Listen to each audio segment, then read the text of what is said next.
നമസ്കാരം. ആദായ നികുതി അല്ലെങ്കിൽ ഇൻകം ടാക്സുമായി ബന്ധപ്പെട്ട് എത്രയോ പേർ ജയിലിൽ കഴിയേണ്ടി വന്നിട്ടുണ്ട്. അവരുടെ സ്വത്തുവകകൾ നഷ്ടമായിട്ടുണ്ട്. വളരെ സമ്പന്നരായിരുന്ന ഒരുപാട് പേർ ഒറ്റയടിക്ക് ഒന്നുമില്ലാത്തവരായി മാറാൻ പലപ്പോഴും ഇവരുടെയൊക്കെ വീടുകളിലും സ്ഥാപനങ്ങളിലും നടന്ന ഇൻകം ടാക്സ് റെയ്ഡുകൾ കാരണമായി മാറിയിട്ടുണ്ട്. ഈസ് ഓഫ് ഡൂയിങ് ബിസിനസ്സിലെ ബുദ്ധിമുട്ടുകൾ മാറ്റിക്കൊണ്ടാണ് ഇന്നലെ കേന്ദ്ര ധനകാര്യമന്ത്രി നിർമ്മല സീതാരാമൻ പുതിയ ഇൻകം ടാക്സ് നിയമങ്ങൾ പ്രഖ്യാപിച്ചത്. ഇൻകം ടാക്സിൻ്റെ പരിധിയിൽ കുറവോ കൂട്ടലോ ഒന്നും തന്നെ ധനമന്ത്രി വരുത്തിയിട്ടില്ല എന്നുള്ളതാണ് ഒരു പ്രധാനപ്പെട്ട കാര്യം. പക്ഷേ ഇതുമായി ബന്ധപ്പെട്ട് ആളുകൾ നേരിടേണ്ടി വരുന്ന നിയമ നടപടിക്രമങ്ങൾ അവ പരമാവധി ഒഴിവാക്കുന്നതിന് വേണ്ടിയുള്ള മാർഗ്ഗങ്ങളാണ് ഇപ്പോൾ നിർമ്മല സീതാരാമൻ അവതരിപ്പിച്ച ബജറ്റിലുള്ളത്. പുതിയ ഒരു നികുതി നിയമം തന്നെ കൊണ്ടുവരാൻ വിജ്ഞാപനം ഇറക്കാൻ കേന്ദ്ര സർക്കാർ ഉദ്ദേശിക്കുകയാണ്.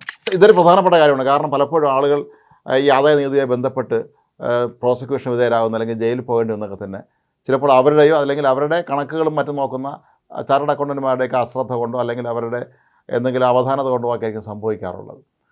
അവസാന നിമിഷമായിരിക്കും പലപ്പോഴും ആളുകൾ കാര്യം അറിയുന്നത് താൻ ഇൻകം ടാക്സ് റിട്ടേണുകൾ കൃത്യമായി സമർപ്പിച്ചിട്ടില്ല, അല്ലെങ്കിൽ ഏതെങ്കിലും പ്രത്യേക വസ്തുവോ വാഹനമൊക്കെ വാങ്ങിച്ചതിൻ്റെ കണക്കുകളൊന്നും അവിടെ കൊടുത്തിട്ടില്ല എന്നുള്ള കാര്യം. പിന്നീട് നിയമ നടപടി ഇവർ നേരിടേണ്ടി വരികയും അങ്ങനെ പലരും ജയിലിൽ പോകേണ്ടി വരികയും വലിയ തുക, അതായത് കുടുംബസ്വത്ത് മുഴുവൻ എഴുതി വിറ്റ് നികുതി പിഴ അടയ്ക്കേണ്ട അവസ്ഥ പോലും പലർക്കും വന്നിട്ടുണ്ട്.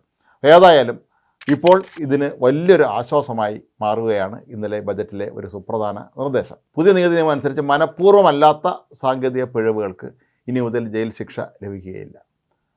ഏതാണ്ട് 12ഓളം കാര്യങ്ങളാണ് ഈ കൂട്ടത്തിൽ ഇപ്പോൾ ഉൾപ്പെടുത്തിയിരിക്കുന്നത്. അതായത് ഈ 12ഓളം കാര്യങ്ങളിൽ ഒരു നികുതിദായകൻ്റെ ഭാഗത്തു നിന്ന് എന്തെങ്കിലും ലഘുവായ വീഴ്ചകളുണ്ടായാൽ, മനഃപൂർവ്വം അല്ലാത്തെന്നുള്ളത് നമ്മൾ പ്രത്യേകം ശ്രദ്ധിക്കുക, വീഴ്ചയുണ്ടായാൽ ഇനി മുതൽ അവർക്ക് ജയിൽ ശിക്ഷ ലഭിക്കുകയില്ല. അതേസമയം ഇത് കഴിഞ്ഞിട്ടുള്ള മറ്റ് ചില ശിക്ഷകളുണ്ട്. അത് പരമാവധി 2 വർഷമാക്കി ഇപ്പോൾ കുറച്ചിരിക്കുകയാണ്. അതായത് ആദായ നികുതി വെട്ടിപ്പോയോ അല്ലെങ്കിൽ ആദായ നികുതി സമയത്തിന് അടയ്ക്കാത്തതുമായി ബന്ധപ്പെട്ട് മനഃപൂർവ്വം ഇവർ ഇക്കാര്യത്തിൽ വീഴ്ച വരുത്തിയാൽ അതിന് 2 വർഷം മാത്രം ഇനി മുതൽ തടവ് അനുഭവിച്ചാൽ മതി. മാത്രവുമല്ല, ഇതിൽ മറ്റൊരു പ്രധാനപ്പെട്ട നിർദ്ദേശമുള്ളത്, കോടതിക്ക് വേണമെങ്കിൽ ഈ തടവ് എന്നുള്ളത് പിഴയാക്കി മാറ്റാനും കേന്ദ്ര സർക്കാർ അനുമതി നൽകിയിരിക്കുകയാണ്. അതായത് കോടതിക്ക് ഒരു വ്യക്തിയെ ഇൻകം ടാക്സിൻ്റെ പ്രശ്നങ്ങളുമായി ബന്ധപ്പെട്ട് കോടതിയിൽ ഹാജരാക്കുമ്പോൾ അയാളുടെ പേരിൽ വിചാരണ പൂർത്തിയാക്കി അയാളെ ജയിൽ ശിക്ഷയ്ക്ക് വിധേയനാക്കുന്നതിന് പകരം വേണമെങ്കിൽ അയാൾക്ക് വലിയ തുക പിഴ ശിക്ഷ അടിച്ചു കൊടുത്ത് ജയിൽ തടവിൽ നിന്ന് ഒഴിവാക്കാനുള്ള ഒരു നിർദ്ദേശവും ഇപ്പോൾ കേന്ദ്ര സർക്കാർ മുന്നോട്ട് വച്ചിരിക്കുകയാണ്. ഇത് വളരെ പ്രധാനപ്പെട്ട ഒരു നികുതി നിർദ്ദേശമാണ്. കാരണം ഈ നികുതി നൽകുക എന്നുള്ളത് ഓരോ മനുഷ്യൻ്റെയും ഓരോ പൗരൻ്റെയും അവൻ്റെ കടമയാണ്. പലപ്പോഴും സാധാരണക്കാരെ കൃത്യമായ നികുതി അടയ്ക്കുന്ന സമയത്ത് വലിയ ബിസിനസ് നടത്തുന്ന ആളുകൾ, വലിയ വരുമാനമുള്ള മറ്റു മേഖലയിൽ പ്രവർത്തിക്കുന്ന ആളുകളൊക്കെ തന്നെ പലപ്പോഴും ഈ നികുതി കൃത്യമായി അടയ്ക്കാതിരിക്കുന്നത് വലിയ തോതിലുള്ള പ്രശ്നങ്ങൾ സൃഷ്ടിക്കുകയും പിന്നീട് അവർക്കിതിന് പരിഹാരം കണ്ടുപിടിക്കാൻ കഴിയാത്ത അവസ്ഥയിലേക്ക് എത്തുകയും ചെയ്യുന്ന ഒരു സ്ഥിതി നമ്മുടെ രാജ്യത്തുണ്ടായിരുന്നു. നമ്മുടെ രാജ്യത്തെ വ്യവസായ മേഖല ഉൾപ്പെടെയുള്ള പ്രധാനപ്പെട്ട സെക്ടറുകളിൽ ജോലി ചെയ്യുന്ന അല്ലെങ്കിൽ അവിടെ ആ ബിസിനസ് നടത്തുന്ന ആളുകളെ സംബന്ധിച്ചിടത്തോളം ഇത് വലിയൊരു പ്രശ്നമായി മാറിക്കഴിഞ്ഞു. എല്ലാവരും ഭയപ്പെട്ടിരുന്നു ഈ ഒരു ഇൻകം ടാക്സിൻ്റെ നടപടികൾ, ഇൻകം ടാക്സ് റെയ്ഡിനെ, ഇൻകം ടാക്സിൻ്റെ പരിശോധനയൊക്കെ തന്നെ ആളുകൾ വല്ലാതെ പേടിച്ചിരുന്നു. കഴിഞ്ഞ ദിവസം ബംഗളൂരുവിൽ പ്രമുഖ വ്യവസായിയായ CJ റോയ്, അദ്ദേഹം ആത്മഹത്യ ചെയ്തതിൻ്റെ പിന്നിൽ പോലും ഇൻകം ടാക്സ് റെയ്ഡുമായി ബന്ധപ്പെട്ട കാരണങ്ങളാണ് എന്ന് ബന്ധുക്കൾ ചൂണ്ടിക്കാട്ടുമ്പോൾ ഒരു ഇൻകം ടാക്സ് റെയ്ഡ് ശതകോടീശ്വരന്മാരെ ആളുകളെപ്പോലെ എന്തുമാത്രം പേടിപ്പിക്കുന്നു എന്നുള്ളതിൻ്റെ വ്യക്തമായൊരു സൂചനയായി മാറുകയാണ്. എന്നാൽ CJ റോയുടെ മരണവുമായി ബന്ധപ്പെട്ട് അതിൻ്റെ വിശദാംശങ്ങൾ ഇനിയും പുറത്തു വന്നിട്ടില്ല എങ്കിൽ പോലും നിലവിൽ അദ്ദേഹത്തിൻ്റെ ഓഫീസിൽ ഇൻകം ടാക്സ് റെയ്ഡ് നടക്കുന്ന സമയത്താണ് CJ റോയ് ആത്മഹത്യ ചെയ്തത് എന്നുള്ളത് ഈ സന്ദർഭത്തിൽ നമ്മൾ ഓർക്കേണ്ട ഒരു കാര്യം കൂടിയാണ്.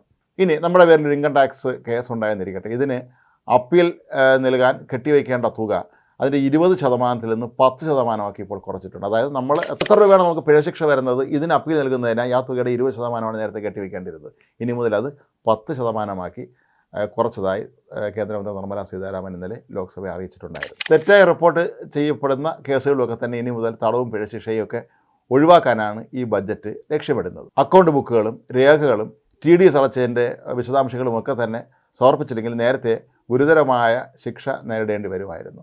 ഏതായാലും ഇപ്പോൾ അക്കാര്യത്തിലും ഒരു ഇളവ് ഈ ബജറ്റിൽ പ്രഖ്യാപിച്ചിരിക്കുകയാണ്. നേരത്തെ ഇത് ഹാജരാക്കിയാലും ക്രിമിനൽ കുറ്റമായി കണക്കാക്കി അവരുടെയൊക്കെ പേരിൽ ക്രിമിനൽ കേസ് എടുക്കുകയും ചെയ്യുന്നതായിരുന്നു നടപടി. എന്നാൽ ഇപ്പോൾ ഇതിനെയൊക്കെ തന്നെ ക്രിമിനൽ കേസിൽ നിന്ന് ഒഴിവാക്കിയിട്ടുണ്ട്. ഇത് ഒരുപാട് പേർക്ക് ആശ്വാസം പകരുന്ന ഒരു കാര്യമായി മാറും. കാരണം ക്രിമിനൽ കേസാകുമ്പോൾ പിന്നീട് അവർ ഒരു തടവ് ശിക്ഷയും പിഴയും ഒക്കെ തന്നെ നൽകേണ്ട അവസ്ഥയിലേക്ക് കാര്യങ്ങൾ നിർത്തും. പക്ഷേ ഇപ്പോഴാകട്ടെ ഇത് ക്രിമിനൽ കേസിൽ നിന്ന് തന്നെ കേന്ദ്ര സർക്കാർ ഒഴിവാക്കിയിരിക്കുകയാണ്. നികുതി റിട്ടേൺ സമർപ്പിക്കുന്നതിലെ ചെറിയ കാലതാമസമോ രേഖകളിലെ സാങ്കേതിക പിശകുകളോ കാരണം ഇനി ആർക്കും കോടതി കയറേണ്ടി വരില്ല എന്നാണ് ഈ ബജറ്റിൽ നിന്ന് നമുക്ക് മനസ്സിലാക്കാൻ കഴിയുന്നത്. നേരത്തെ ആദായ നികുതി റിട്ടേണുകൾ അടയ്ക്കേണ്ടിയിരുന്ന തീയതി ഡിസംബർ 31. അതിനിപ്പോൾ മാറ്റം വരുത്തി മാർച്ച് 31 മാറ്റിയിട്ടുണ്ട്. അപ്പോൾ കൂടുതൽ സമയം റിട്ടേൺ സമർപ്പിക്കാനും ഇത് സംബന്ധിച്ച കാര്യക്രമ നടപടികളൊക്കെ തന്നെ പൂർത്തിയാക്കാനും കൂടുതൽ സമയമെടുക്കും.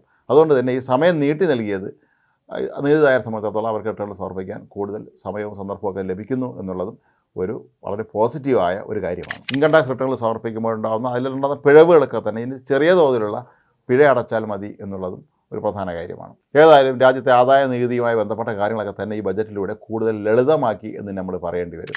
ആദായ നികുതി നൽകുക എന്നുള്ള കാര്യം ഒരു ഭയപ്പെടുത്തുന്ന ഒരു കാര്യമാണ് എന്ന രീതിയിൽ നിന്ന് ഒരു സാധാരണ നടപടിക്രമമാക്കി മാറ്റാൻ കഴിഞ്ഞിരിക്കുന്നു എന്നുള്ളതാണ് ഇതിലൂടെ നമുക്ക് മനസ്സിലാക്കാൻ കഴിയുന്നത്. അതിൽ നിർമ്മല സീതാരാമൻ അവതരിപ്പിച്ച ഈ ബജറ്റിൽ ഒരുപക്ഷെ കേരളത്തോട് അവഗണനയുണ്ട് എന്നുള്ള ആരോപണങ്ങൾ വരുമ്പോൾ പോലും ഇത്തരത്തിലുള്ള നല്ല കാര്യങ്ങൾ, അതായത് എല്ലാ സംസ്ഥാനത്തിലുള്ള ജനങ്ങളെ സംബന്ധിച്ചിടത്തോളം അവർക്ക് ഇൻകം ടാക്സ് നൽകുന്ന കാര്യത്തിൽ ഇത്രയധികം ഇളവുകൾ വരുത്തിയ മറ്റൊരു സർക്കാർ ഒരിക്കലും ഇന്ത്യ ഭരിച്ചിട്ടില്ല എന്ന് തന്നെ നമ്മൾ പറയേണ്ടി വരും.